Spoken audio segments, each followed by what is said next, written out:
Assalamu alaikum wa rahmatullahi wa barakatuh, my dear brothers, sisters, viewers, friends of Ikra TV. Welcome to another edition of Real Talk. I'm your host Iqbal Bana. Welcome to this program. Every week I try and intrude into your homes and in the process try and bring some issues of interest that I hope you will find useful and also something that might help you in your day-to-day lives and improve the knowledge of our Muslim community in particular around some of the challenges that we are facing, particularly in the current moment in time with the politics as it is in this country at the moment. I'm sure every one of you will have noticed that the wind of change against Muslims has been turning quite negatively over the last few months, and we've seen the flags of St. George everywhere, claiming as if that it is the propriety of just one particular ethnic group, whereas we know for a fact that over the last 70, 80 years, many Muslims in particular, and Sikhs and Hindus, have come to this country to try and save the country from annihilation in such as somebody has described it after the Second World War, because the industry was decimated. Hundreds of thousands of men lost their lives, and when the war ended, there was a desperate need and shortage of workers. And therefore, people are encouraged, particularly from the agents of continent, to come over and man the industries, both textile, engineering and others, which then brought the country back to its economic power that it is. And as I mentioned, there were hundreds of thousands of people who lost their lives. One of the aspects of the two world wars in particular, which is very little known, and particularly in our community, which is a shame, is the fact that thousands and thousands of Muslim men and women, mainly men, particularly from the Asian subcontinent, but also from Africa and the Middle East, also fought in the two world wars. And it is estimated in the two world wars between the two of them, over 2 million Muslim men, particularly, as I say, from Muslim countries, lost their lives and sacrificed their lives in order for us to enjoy the freedom that we do. Now, in a few weeks' time, the nation will be celebrating Remembrance Sunday in memory of all those people who gave up their lives so that we may enjoy the freedom that we have at the moment.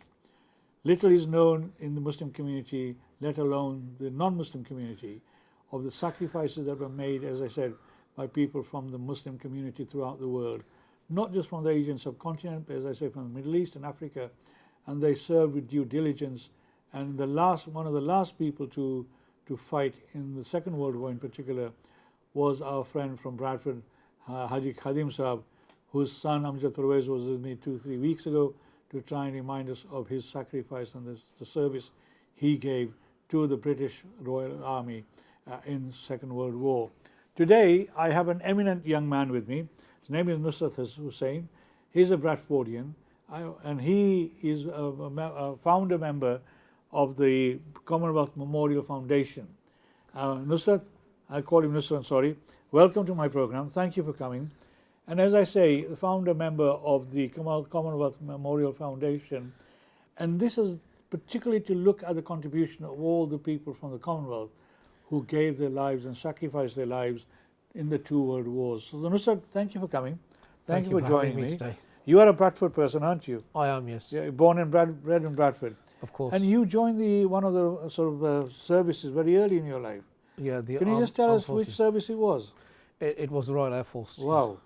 And what made you join them?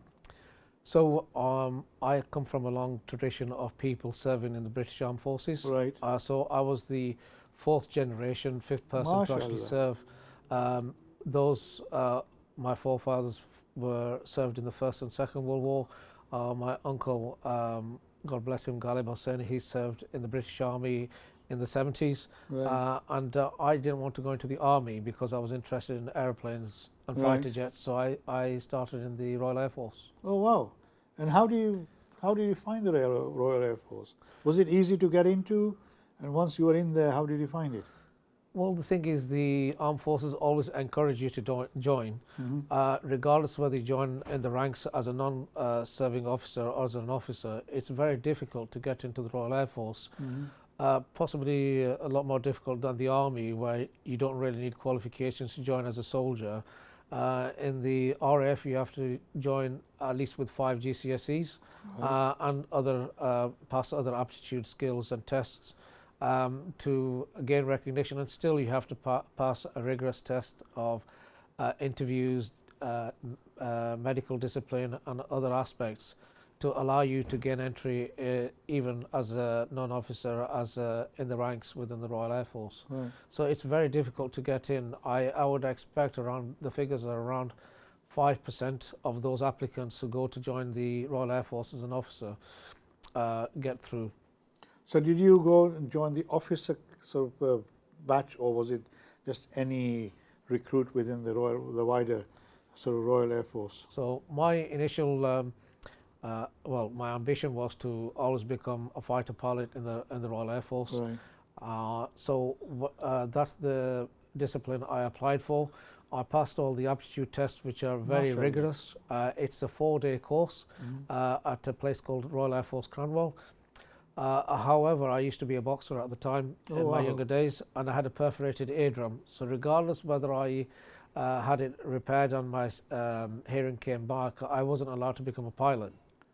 So I then went to university and I joined the reserve forces, the RAF reserves.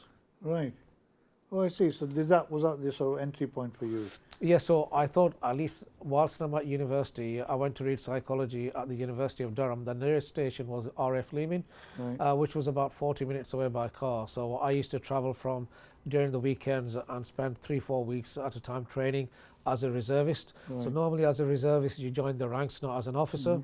So throughout university I was in the reserves, but I did actually gain my commission towards the end of my career in the RAF within the medical branch. Right. So were you the only Asian or Muslim, or were there some others as well? It seemed to be the case because I was the only Muslim that I was at the RAF. Sorry, we got a phone call. Subhanallah. So please can you tell me your name and where you're calling from? Jazakallah. Assalamu alaikum Iqbal bhai. Walaikum salam. Walaikum salam. आपका नाम हुजूर? Sorry.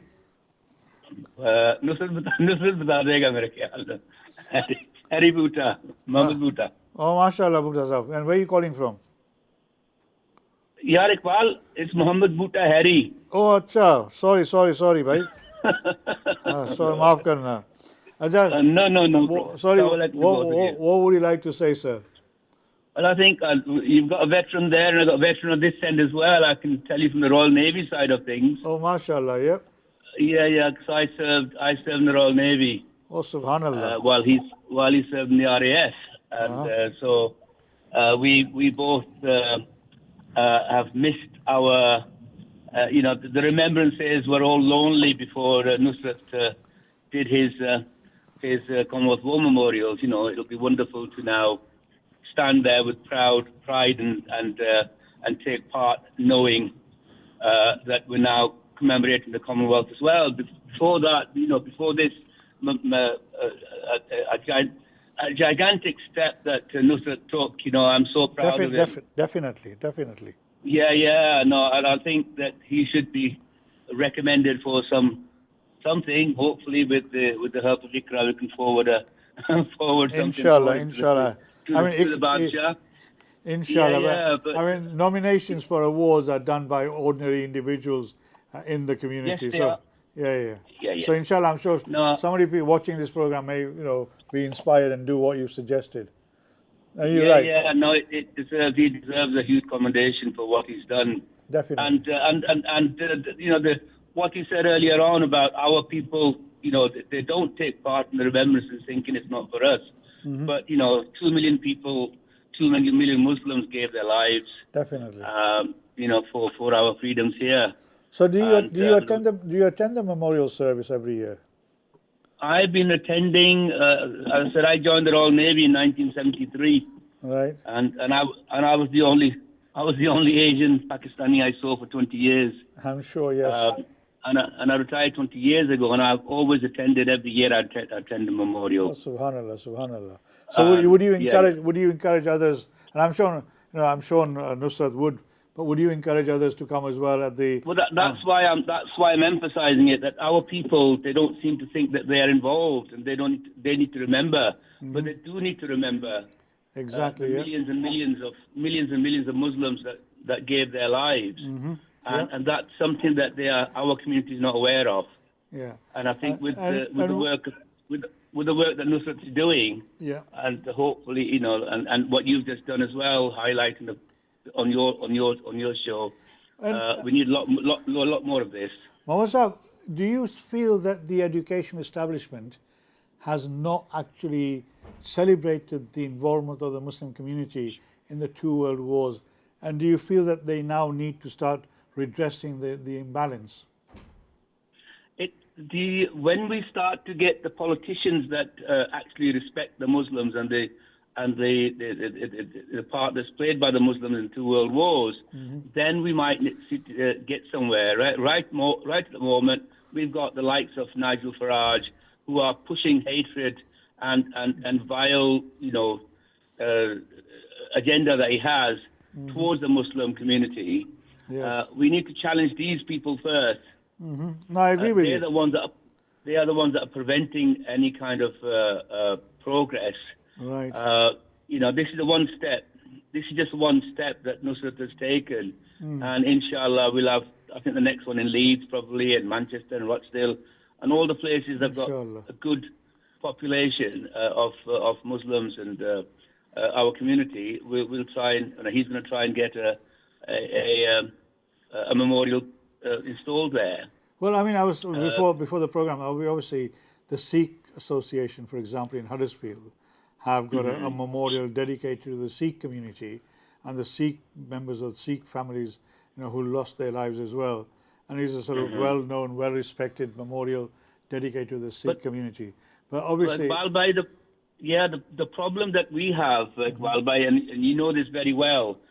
The Sikhs have come together as united force, and they managed to achieve this. Yeah, exactly. We struggle to unite our people. Yes.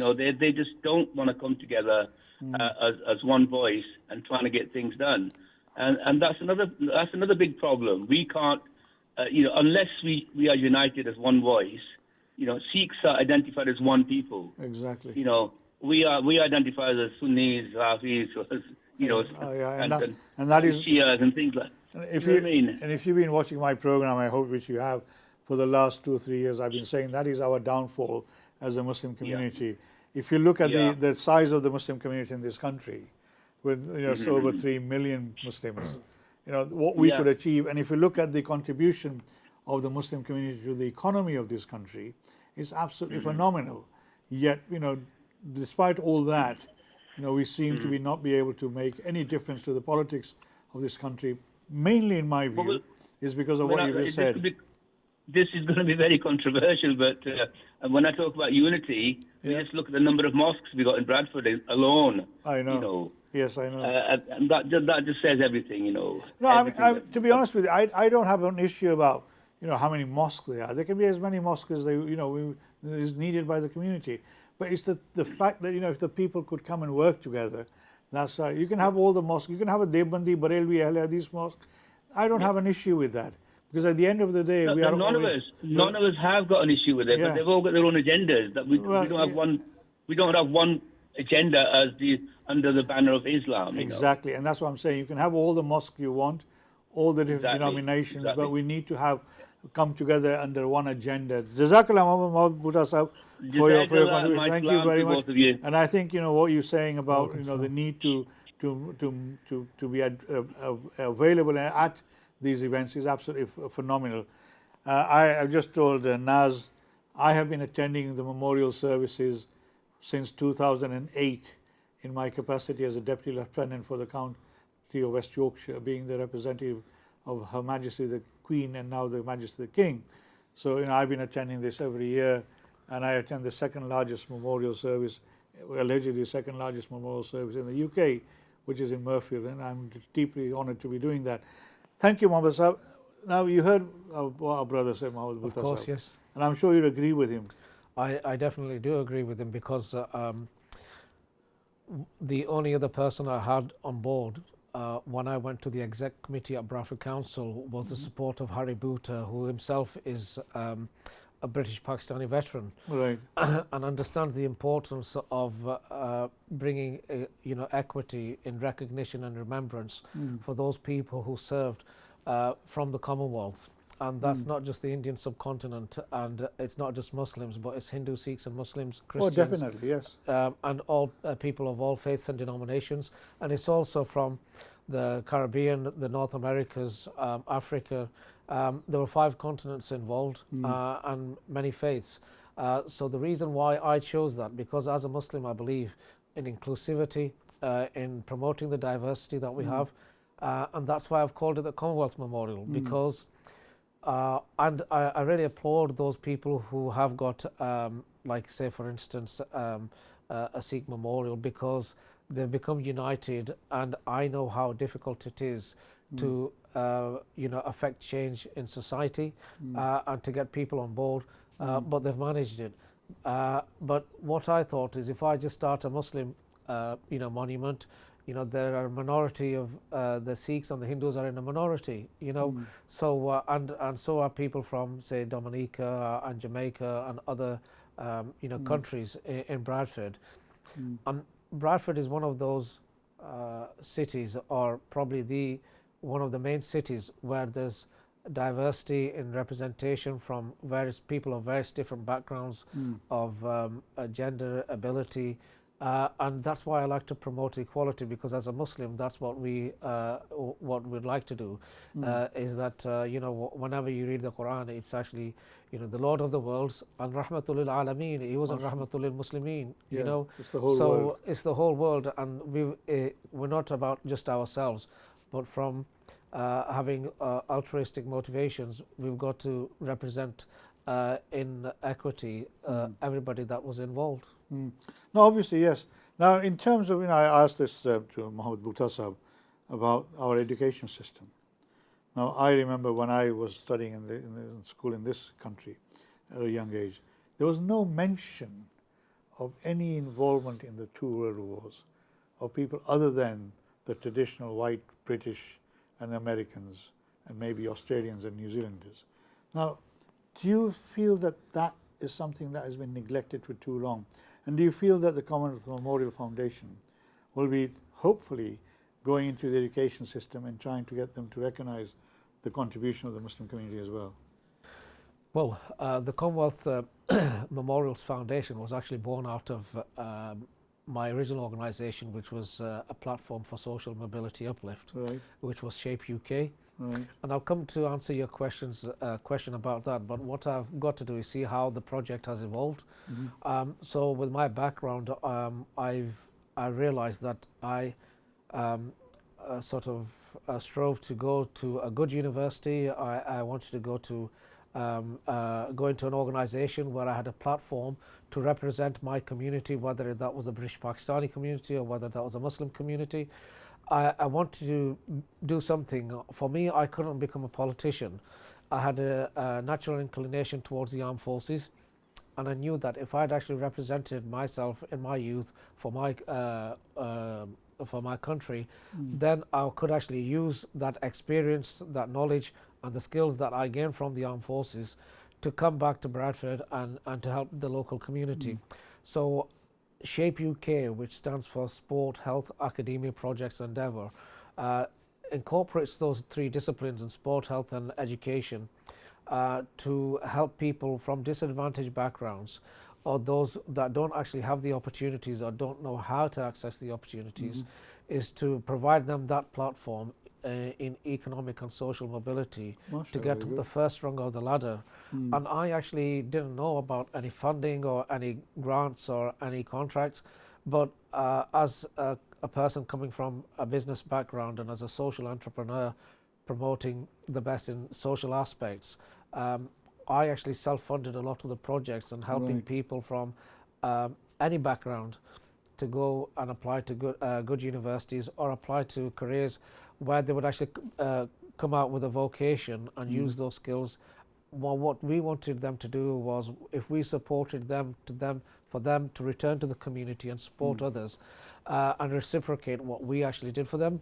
And out of that, I realized that we needed something like a war memorial to commemorate those people that actually sacrificed life and limb and stood shoulder to shoulder with the white population the Anglo-Saxon population of Great Britain and also the Australians and New Zealanders and the Canadians, but there was no mention of people from the Indian subcontinent and also Africa because it wasn't the government agenda to promote that.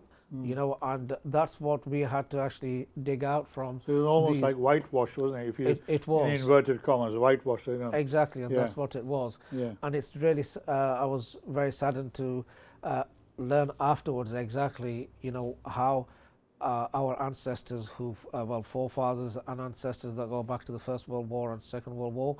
My great uncle lost his life at the age of 25. He was not married. I learned that at the age of 14, and it was very saddening to see that somebody so young had actually passed away in horrific circumstances, and yet he wasn't recognized for his efforts and sacrifice. And I think that's why I wanted to ask you to come today and share what you're sharing with us. And obviously Mohammad Bhuta Harry, so he obviously has been in the Royal Navy, and his experience of being in the Navy, and he, as I said, there was nobody thinking about the people behind who had sacrificed. Now, just coming back to a little bit about your RAF career, I mean, when you joined, there was always this notion in our community, rightly or wrongly, that all the uniformed services were basically closed to us because they would not openly welcome us with open arms.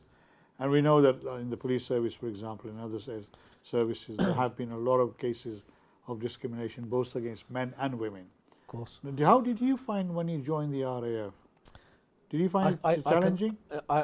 It was challenging, and I can definitely basically disclose to you that my experience of first wanting to join was totally different to when I actually joined. Right. Because coming from a Muslim background as a practicing Muslim, and my first level of education was in Islamic studies before I went to university. MashaAllah. I wanted, when I was doing my education, an old Irishman said to me, "Oh, you're going to a very good university, but just remember one thing, who you are, what you are, and where you came from." So my identity, I knew what I was as a Muslim, and where I came from, or where my heritage is from, a British Pakistani, from the Indian subcontinent, my parents. I never wanted to forget that, and I wasn't that sort that I wanted to sort of totally forget my identity and integrate. So when I walked into the Armed Forces Careers Office, remember, I was very determined to join the Royal Air Force. It was always my ambition. There was no Armed Forces Careers Office promoting the RAF in Bradford. Leeds was closed. I used to travel to Sheffield by train to go and apply to the Royal Air Force. The first thing that happened when I walked through, a female corporal walked along the what seemed to be a corridor, which was very long, from the other end, shouted, "What do you want?" And I said, "Oh, I want to join the RAF," very excited. And all she did was point at my beard and said, "Well, that'll have to come off." Oh my goodness. So I was obviously disheartened, but I also had the presence in mind to say to her, "I want to do the tests, and if I fail, there's no need for me to shave the beard. But if I pass, then obviously I will consider it," because I just wanted to get over the first hurdle. As it was, I passed all the tests at Cranwell, which is the selection centre, but because of me being a boxer, as I mentioned, I had perforated eardrum, so I couldn't become a pilot, which came to my defence afterwards, and I'll explain that later as well. I then went to university to read psychology, which was up in Durham, and the nearest station was RAF Leeming, and that's where I started as a reservist. When I started as a reservist, I was a novelty, so people wanted to learn more about me, and they wanted to be inclusive because the people there wanted to learn about my background. Right. And was that for positive reasons? Or? It was positive reasons, that's and they were really. But there were other people who were very inquisitive because they said, "Oh, you're a Muslim. Isn't it part of your religion that you have to do some military service and learn about the military because you have to go do jihad?" Right. But this was totally innocent. They didn't understand. It's what hearsay, what people had been telling them. Thankfully, and thanks to Allah subhanahu wa ta'ala, I was in that position. And this is why it's really important for people of our backgrounds to be in that position, to be able to answer those questions directly, because then you can actually dismantle the negative narratives. And I was able to explain to them about my faith and, what my real beliefs are, as opposed to what they hear on TV and what they hear in media. You mentioned very quickly, very briefly, that you did Islamic studies. That's right. Now, you told me you went to the Darul Bari as well. That's right, yes. So how long were you there for? So initially I was there for, for 2 years. Right. And then I decided that I had this itch to get back. I had wanted to do my GCSEs and A-levels, but actually I became really unwell. Right. People who go to Darul Uloom these days or Islamic schools, they don't know what it was like sacrificing in the 80s Oh, I and know, 90s. it was very difficult, I know. So, especially in the winter, people used to fall very ill because of the conditions there. But, we really, really appreciate the efforts of the scholars of that time to have the mindset to start something in those days, which has come on in leaps and bounds now. But I became unwell and I was supposed to be going back. However, I started, and the good thing was, at university I met a sheikh from Medina who's also a very learned scholar, and I continued my studies there and in Pakistan, and I continued my education because I felt it was important for me to understand why I was a Muslim, and especially in the environments I was interacting with at university, where I was one of very, very few Asians. In fact, when I was in Durham, there were only 19 people at Jummah prayers, and we used to empty the broom cupboard and clean it so we can pray, because they didn't think it was important enough to give us a room. Now I've been there and there's over 1,000 people. Subhanallah, Subhanallah. And so the efforts that we made in those days, like I say, are coming to fruition now. You were the pioneers, and Allah will reward you for the rest of your life. Thank you. And hereafter as well. I mean, and I hope, and pray that, other people that we made inroads for. I mean, if you want, I can elaborate a bit more about how I actually contributed as a Muslim within the Air Force. We'll come back to that. Yeah, yes. I think it will be useful. But I mean, obviously, you've led a very interesting life. And this aspect about the Commonwealth Memorial Foundation is something that I want to really focus on. We'll talk about Share UK as well. But I hope you've enjoyed the program so far.